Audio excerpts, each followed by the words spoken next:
Imagine digging in your backyard and finding a body.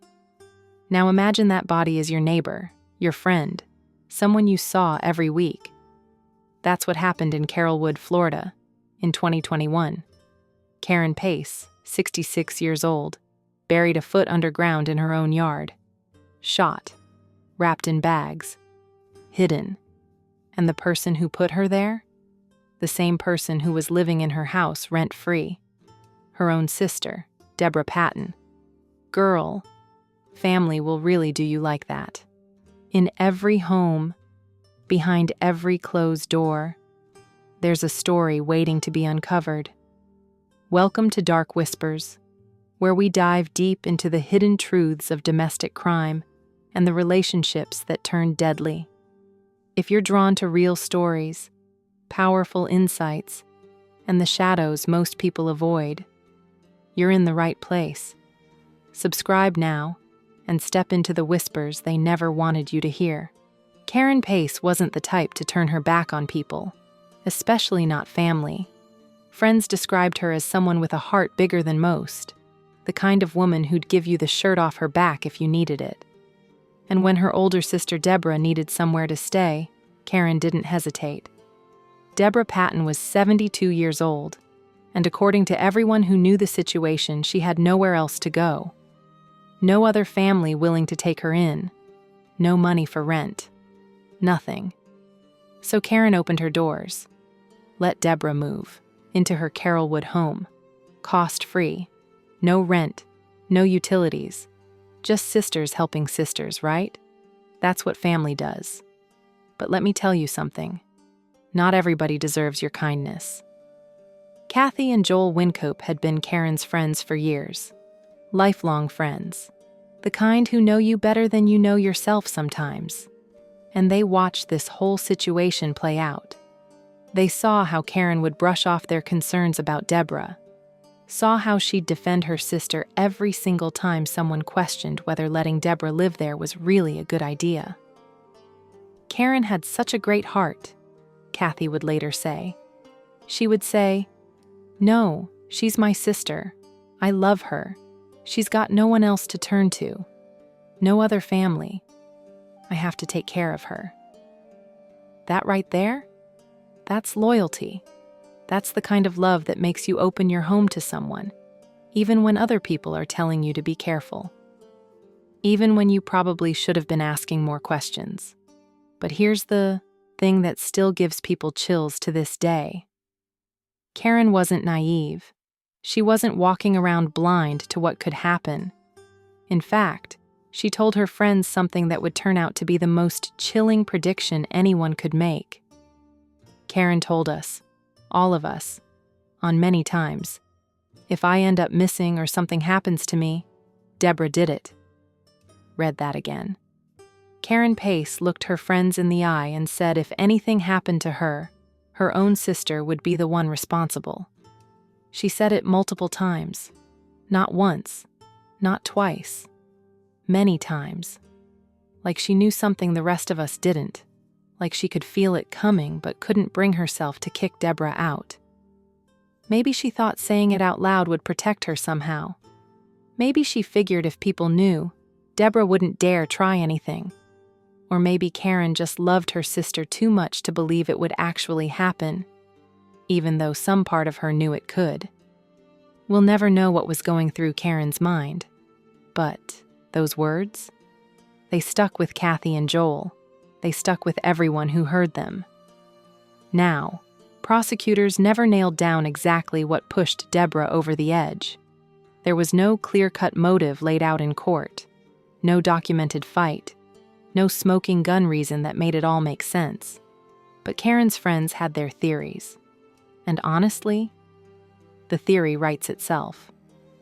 Deborah was living in Karen's house, free, no bills, no responsibilities, just existing in a space that wasn't hers, relying completely on her younger sister's generosity. And that kind of arrangement? It causes tension. Always does. When one person holds all the power and the other person holds none, friction is inevitable. Maybe Karen wanted Deborah to contribute something. Maybe she got tired of carrying the weight. Maybe she said something Deborah didn't want to hear. Or maybe, and this is the coldest possibility, maybe Deborah just decided she didn't want to share the house anymore. Maybe she wanted it all to herself. We don't know. The court never confirmed a motive. But what we do know is this. At some point, Deborah Patton made a decision that would take her sister's life, a decision that would turn Karen's own backyard into her grave. Karen Pace spent her final moments with someone she loved, someone she'd protected, someone she'd given everything to, and that person repaid her with a bullet. Girl, if that doesn't show you that blood don't always mean loyalty, I don't know what will. Because while Karen was out here being the good sister, the kind sister, the sister who wouldn't let family go without a home, Deborah was planning something unthinkable. And Karen? She saw it coming. She told people. She warned them. But she stayed anyway. That's the part that hits different. Karen knew. Deep down, she knew. But she loved her sister enough to take the risk. She believed in family enough to ignore her own instincts. And that belief, that loyalty, that heart she had, it got her killed. A thing about living with someone is that you see everything. The good days, the bad days, the days when y'all can barely stand to be in the same room. And when you're living rent-free in someone else's house, that power dynamic, it's always there, sitting between you like an elephant nobody wants to talk about. For Karen and Deborah, that elephant was getting bigger. Friends noticed things. Small things at first. The way Karen would get quiet when Deborah's name came up. The way she'd change the subject or make excuses. It wasn't obvious drama, not the kind where neighbors hear screaming matches through the walls. But it was there, simmering, building. And Karen kept saying it, kept telling her friends the same warning over and over. If something happens to me, Deborah did it. Like she was leaving breadcrumbs. Like she knew one day those words would matter. Nobody knows what the final straw was.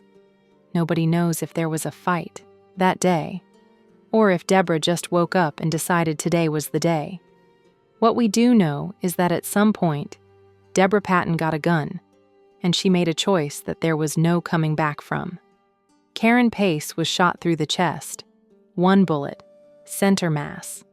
The kind of shot that tells you this wasn't an accident. This wasn't a struggle where the gun went off. This was intentional. This was meant to kill. And after Deborah pulled that trigger, after she watched her own sister fall, she didn't call 911, didn't panic, didn't break down. She got to work. Deborah wrapped Karen's body in bags, took the time to cover her up, to make sure nobody would see what she'd done if they happened to glance in the backyard. Then she grabbed a shovel and started digging. In Karen's own backyard. The same backyard where Karen probably spent sunny afternoons, maybe had barbecues with friends, maybe sat outside with her morning coffee. Deborah dug a hole. Not deep. Just a foot. Underground. Shallow enough that she didn't have to work too hard, but deep enough that Karen wouldn't be visible from the surface. And then she put her sister in that hole, covered her up with dirt, smoothed it over, tried to make it look like nothing had ever happened there. The gun? Never found. Deborah either hid it somewhere investigators couldn't locate, or got rid of it entirely. Smart move on her part, if we're being honest. Without the murder weapon, the case gets harder to prove. But Deborah wasn't as smart as she thought she was, because bodies don't stay hidden forever. And secrets? They have a way of coming out. Investigation. When Karen's body was discovered in 2021, it didn't take long for people to start asking questions. And the first question was obvious. Where's Deborah? The woman who'd been living in Karen's house, rent-free for who knows how long. The woman who had nowhere else to go. The woman Karen had warned people about. Yeah, that woman. Kathy. and Joel Wincope didn't need a detective to tell them what happened. The moment they heard Karen's body had been found buried in her own backyard, they knew. Karen told us, all of us, on many times, if I end up missing or something happens to me, Deborah did it. And there it was, the prediction coming true. The warning nobody wanted to believe suddenly making perfect, horrible sense. Investigators started piecing together what happened. They found Karen's body wrapped in bags, buried a foot underground, shot through the chest. The placement of the body told them this wasn't random. Whoever did this had access to the house, access to the backyard, and time to dig a grave without anyone noticing. That narrows down your suspect list real quick. Deborah Patton became the focus immediately. But here's where it gets tricky. Even when the evidence points one way, even when everyone knows who did it, you still have to prove it in court. And without the murder weapon, prosecutors had to build their case on everything else. The circumstantial evidence, the living arrangement, the motive that everyone could feel but nobody could definitively prove. Karen's prophetic words to her friends. Forensics did their part. They examined Karen's body, confirmed the cause of death, documented how she was buried. They searched the property, looking for any trace of the gun Deborah used. They interviewed friends, neighbors, anyone who might have seen or heard something in the days before Karen disappeared. And slowly, the picture came together.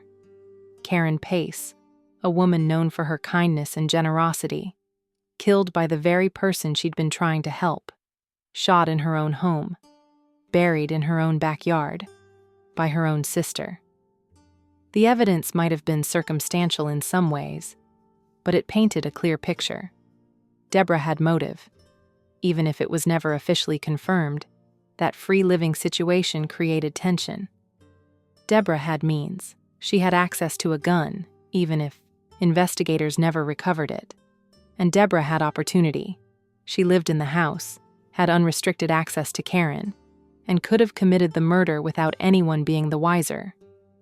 But making an arrest and getting a conviction? Those are two very different things, especially when your suspect starts playing games with the system. Investigators knew they had their killer. Karen's friends knew it. Honestly, probably everyone in Carrollwood knew it. The question wasn't who killed Karen Pace. The question was whether Deborah Patton would ever actually face justice for what she did. And that answer? It would take 5 long years to find out. For Kathy and Joel Wincope, those years were agony. They'd lost their friend. They knew who took her from them. And they had to sit back and watch as Deborah did everything possible to delay, to stall, to avoid standing trial for murder. We felt that Deborah Patton was slow-walking the court process, they'd later say. And honestly, they weren't wrong. Because Deborah Patton had tricks up her sleeve, and she was about to use every single one of them to try and escape accountability for putting a bullet in her sister's chest and burying her like she was nothing. Moving on to what happened next. Because girl, the legal battle? That's a whole other level of frustration. Kim, thanks. Loved ones of a 66-year-old woman who was found dead back in 2021 finally have a little bit of relief. Yesterday, we brought you the verdict against Deborah Patton. She's the one who was found guilty of shooting her own sister in their Carrollwood home 5 years ago. Fox 13's Evan Axelbanks in our newsroom now with more and some reaction from those who knew Karen Pace the best. Evan. Yeah, it was agonizing for Karen's loved ones because they felt that Deborah Patton was slow-walking the court process. After 5 years, they got their wish in under an hour, with the jury apparently having little trouble in making their decision. Deborah Patton was finally out of lifelines. I will adjudicate her guilty, remand her to the custody of Hillsborough County Jail without bond. Thank goodness the jurors saw through and saw what we saw, and I do feel like a huge weight has just been lifted. Kathy and Joel Wincope were lifelong friends of Karen Paez and knew right away that when she was found buried in her own backyard, that there could be only one suspect. Karen told us, all of us, many times, if I end up missing or something happens to me, Deborah did it. Though prosecutors never pinned down a motive, Friends say Patton was living in Karen's house cost-free, and that could have led to friction.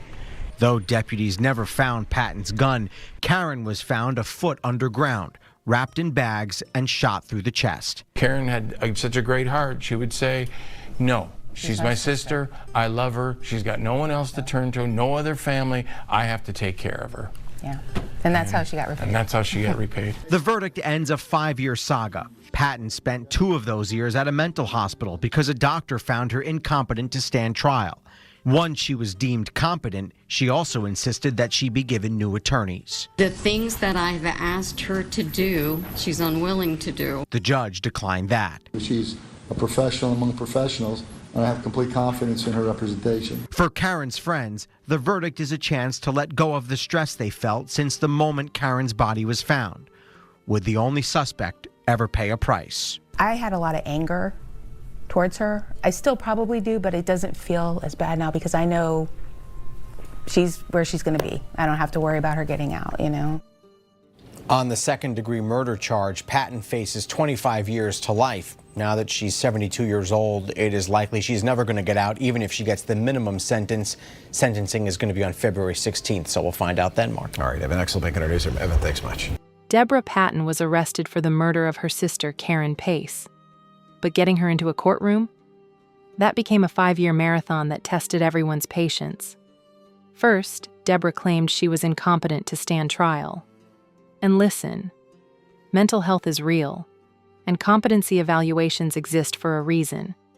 But when you're the friends of the victim, watching the accused use every possible delay tactic, it feels like a slap in the face. A doctor evaluated Deborah and found her incompetent. So off she went to a mental hospital for 2 years. 2 whole years while Karen's friends waited. 2 years while Karen stayed, buried, and Deborah got to avoid facing what she did. Eventually, doctors deemed her competent enough to stand trial. Finally, right? Wrong. Because Deborah wasn't done yet. She decided she wanted new attorneys. Told the court she didn't trust her current representation, that she needed someone else to defend her. Her attorney stood in court trying to work with her, laying out what needed to be done for her defense, and Deborah just refused to cooperate. The things that I have asked her to do, she's unwilling to do, the attorney explained to the judge. But the judge wasn't having it, looked at the situation and said no. Deborah's attorney was qualified, experienced, and more than capable of representing her. The judge made it clear. She's a professional among professionals, and I have complete confidence in her representation. Denied. Moving on. Make it make sense, right? You kill your own sister, bury her in the backyard, and then spend 5 years trying to wiggle out of facing trial. The audacity is unreal, but Deborah had finally run out of moves. No more delays. No more excuses. No more games. It was time to face a jury, and when that jury heard the evidence, Karen's body in the backyard, wrapped in bags, shot through the chest, buried by the one person who had everything to gain from her death, they didn't need long to deliberate. Less than an hour. 59 minutes or less to look at everything Deborah Patton had done and come back with their verdict. The jury saw exactly what Karen's friends had seen from the beginning. They saw through the delays, the incompetency claims, the attorney switching. They saw a woman who killed her sister and spent 5 years trying to avoid accountability. The courtroom went quiet when the verdict came back. Guilty. Second-degree murder. The judge didn't waste time. I will adjudicate as guilty. Remand to the custody of Hillsborough County Jail without bond. No bond. Meaning Deborah wasn't going anywhere. She'd be sitting in that jail cell until sentencing, and after sentencing, she'd be going to prison. Probably for the rest of her life. For Kathy and Joel Wincup, who'd spent 5 years waiting for this moment, the relief was overwhelming. Thank goodness the jurors saw through it and saw what we saw, Kathy said. And I do feel like a huge weight has just been lifted. A weight. That's what it had been. 5 years of carrying the knowledge that your friend was murdered, buried like trash in her own backyard, and watching the person who did it try every trick to avoid justice. 5 years of wondering if Deborah would somehow get away with it. 5 years of anger, frustration, and grief all mixed together. Joel spoke about how that anger had consumed him. I had a lot of anger towards her. I still probably do, but it doesn't feel as bad now because I know she's where she's going to be. I don't have to worry about her getting out, you know. And that right. There is what justice looks like for families. It's not about revenge. It's about knowing the person who took your loved one can't hurt anyone else. It's about knowing they'll be held accountable. It's about finally being able to breathe again. The verdict might have come quick, but the sentencing was still ahead. February 16th. That's when Deborah Patton would learn exactly how long she'd spend behind bars. On a second-degree murder charge in Florida, she was facing 25 years to life.